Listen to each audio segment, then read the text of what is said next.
जय श्री राम सभी भक्तों को जय माता की। आप सभी के प्यार से ही फिर एक नई वीडियो के साथ हम हाजिर हो गए हैं। और आज का जो हमारा विषय है, आज का जो टॉपिक है, इसमें हम जानेंगे कि पूजा करते ही घर में हलचल शुरू हो जाती है। हलचल कई तरीके की होती है जो आपको गुरुजी बताएंगे और हम आपको बताएंगे कि अगर आपके साथ भी ऐसी हलचल और ऐसी उलझने जीवन के अंदर हो रही है तो ये क्यों होती है, आखिर पूजा के साथ हमारा इसका क्या कनेक्शन होता है। अंत तक बने रहना है। अभी तक चैनल को सब्सक्राइब नहीं किया है, सब्सक्राइब करके रखिए। चलिए शुरू करते हैं आज की वीडियो। जय श्री राम।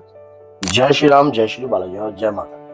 पूजा करते ही हलचलें शुरू होना। हलचलें किसी भी प्रकार की होती हैं, जैसे कि आपकी बॉडी में पेन होने लग जाता है, शरीर में किसी भी प्रकार का हलचल महसूस होती है, वजन महसूस होता है शरीर के ऊपर और बेचैनी सी उत्पन्न होने लग जाती है। कई व्यक्तियों के साथ तो ऐसा भी होता है कि शरीर का हिलना नहीं रुकता है, कंटिन्यू जो है हिलना जो है शरीर पर, जैसे कोई सवारी आ रही है शरीर के ऊपर, या कोई ऐसी है कोई पेशी की अवस्था उत्पन्न होती है, घबराहट उत्पन्न होने लगती है। कई व्यक्तियों के साथ अलग अलग प्रकार के कार्य होते हैं। तो क्या, जैसे कि आपने बताया कि अलग अलग तरह के कार्य होते हैं, तो ये नेगेटिविटी, जैसे कि जब हम पूजा पाठ करते हैं तो क्या कोई नेगेटिविटी भी हमें टच कर सकती है जिसकी वजह से ये दिक्कतें हमारे साथ होती है? ऐसा होता है कि जब नकारात्मकता जो हमारे घर में पनप रही होती है, देखिए वो हमारे शरीर पर हैवी जरूर होती है।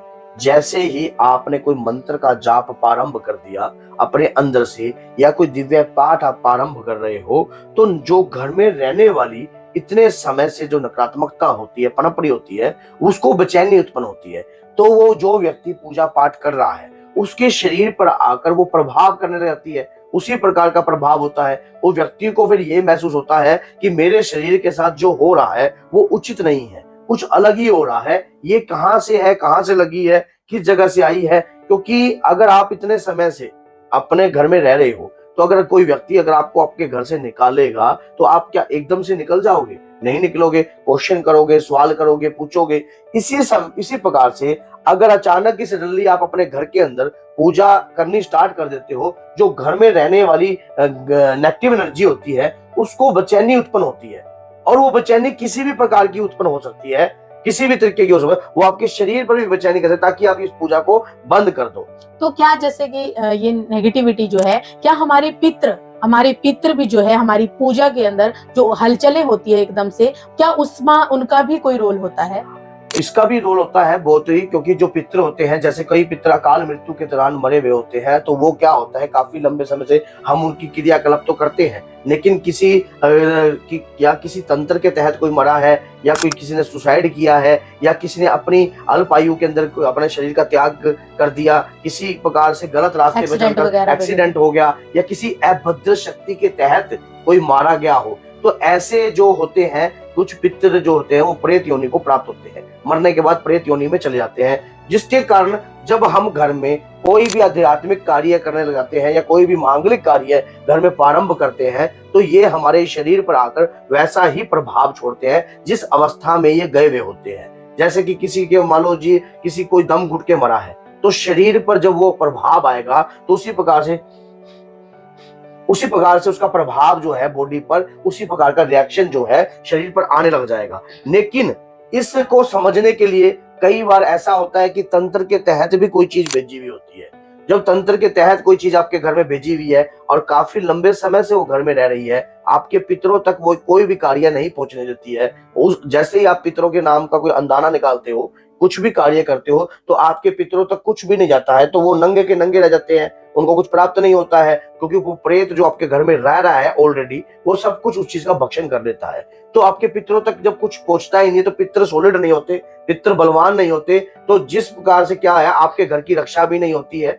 और कुछ लोगों के साथ तो ये भी होता है कि कुल देवी का भी रुष्ट होती है, कुल देवी भी उनसे रुष्ट होती है। तो कुल देवी भी दुष्ट होती है तो पितर तब भी उनके जो है दिक्कतों और समस्या में खड़े रहते हैं।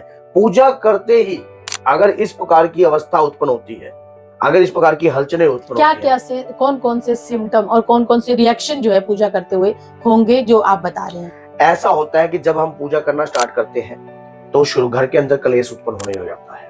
पत्नी कलेश करने लग जाती है, या पति पूजा कर रहे हैं तो पति कलेश करने लगता है, अगर पत्नी पूजा कर रही है, घर में उत्पात मच जाता है।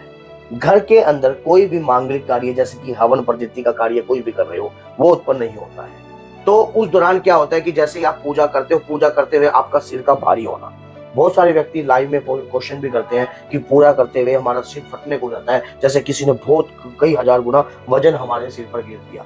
कंधों का भारी हो जाना, शरीर में बेचैनी उत्पन्न होना, कई कई प्रकार की बेचैनी होती है कि जैसे कि सांस ऊपर नीचे हो रहा है आपका, पसीना आता है। आपके शरीर का जो बीपी का लेवल जो है आपका बिगड़ता जा रहा है। मान लो शुरुआती समय में, लेकिन अधिकतर अमावस्या के समय कुछ और भी ज्यादा दिक्कतें घर में होती है। घर में पूजा में मन नहीं लगता है।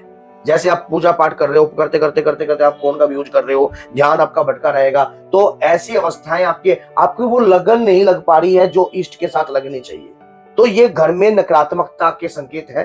घर के अंदर नकारात्मकता बैठी है और वो चाहती नहीं है कि आप पूजा कर कर आप अपनी शक्तियों को बलवान तो करो। अगर हमारे घर में इस तरीके के सिम्टम और इस तरह की हलचलें हो रही हैं, तो ऐसे व्यक्ति को घर के अंदर क्या करना चाहिए? क्योंकि हमारी वीडियो में हम उपाय भी साथ में ही बताते हैं, तो आप ये उपाय बताइए कि ऐसे व्यक्तियों को कौन सा उपाय करना जब चाहिए? ऐसी अवस्थाएं आपके साथ होने लग जाती हैं, एक बार हो रही है, 2 बार हो रही है, कई बार लगातार समय से ऐसे काम अगर आपके साथ हो रहे हैं, तुरंत अपना जो नियम के अनुसार जो आप पूजा कर रहे हो, आप एक जल का लोटा भरकर रखिए। और अगर आप हनुमान चालीसा का पाठ करते हो, तो जो चीज अभी आपके शरीर पर आ रही है उसका उतारा जरूर करना है। जैसे कि एक जायफल लेकर, एक मोटी इलायची लेकर, 3 लौंग लेकर अपने ऊपर से वार कर 7 बार आपने कपूर पर रखकर उसको प्रज्वलित करके जलाना है। जैसे ही आप ये उतारा करके दोगे ना, तो वो नकारात्मकता आपके शरीर से हट जाएगी। उसके बाद आप पूजा कर लो।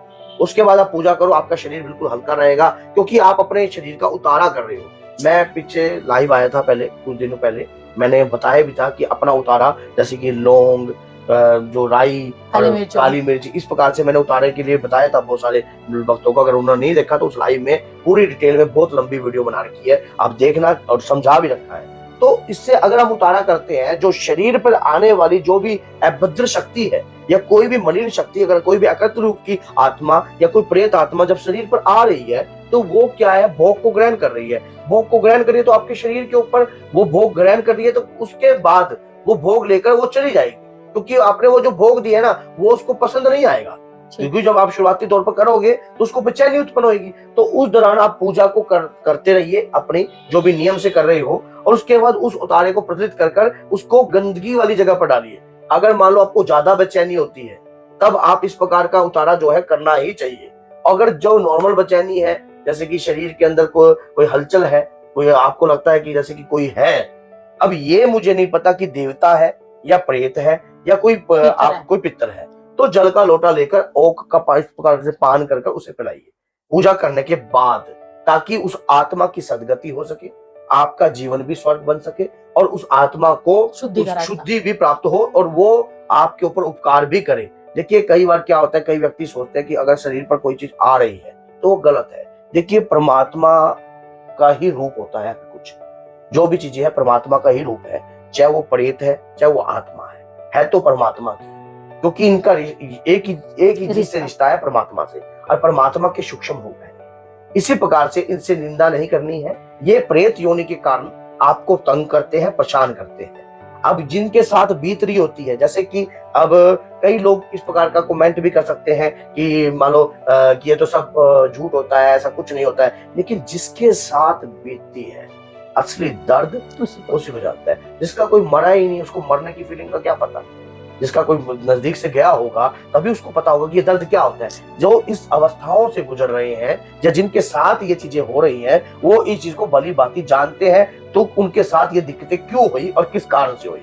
तो अगर आपको वीडियो अच्छी लगती है तो आप वीडियो को शेयर कीजिए। कई वक्त ऐसे कहते हैं कि गुरुजी फोन नहीं उठा रहे, तो आप व्हाट्सएप, अभी 21 तारीख को तक दरबार नहीं लगेगा, 21 के बाद ही दरबार लगेगा, गुरु पूर्णिमा के बाद। तो आप गुरु पूर्णिमा, अगर आपको दिक्कत है, समस्या है, तो आप आकर मिल सकते हो, मिलकर बात कर सकते हो। आप अगर हर जगह दिखा चुके हो तो एक बार मिलकर बात करके आप अपना कार्य को प्रारंभ कर सकते हो। नहीं पहले कॉल करके ही आए ना, तभी तो एड्रेस दिया जाएगा, कॉल करके ही आओ, कॉल पे बात कीजिए। एक बार नहीं उठाया दोबारा मैसेज कर दीजिए, फिर दोबारा मैसेज कर दीजिए। तो इससे क्या होगा, आपको ये भी होगा कि गुरुजी आपसे मान लो आपकी बात हो रही है, और बात होने के संपर्क जितने भी लोग अब तक जुड़े हैं वो इसी प्रकार से जुड़े हैं। तो बोलिए जय सीताराम, जय श्री बालाजी महाराज, जय माता।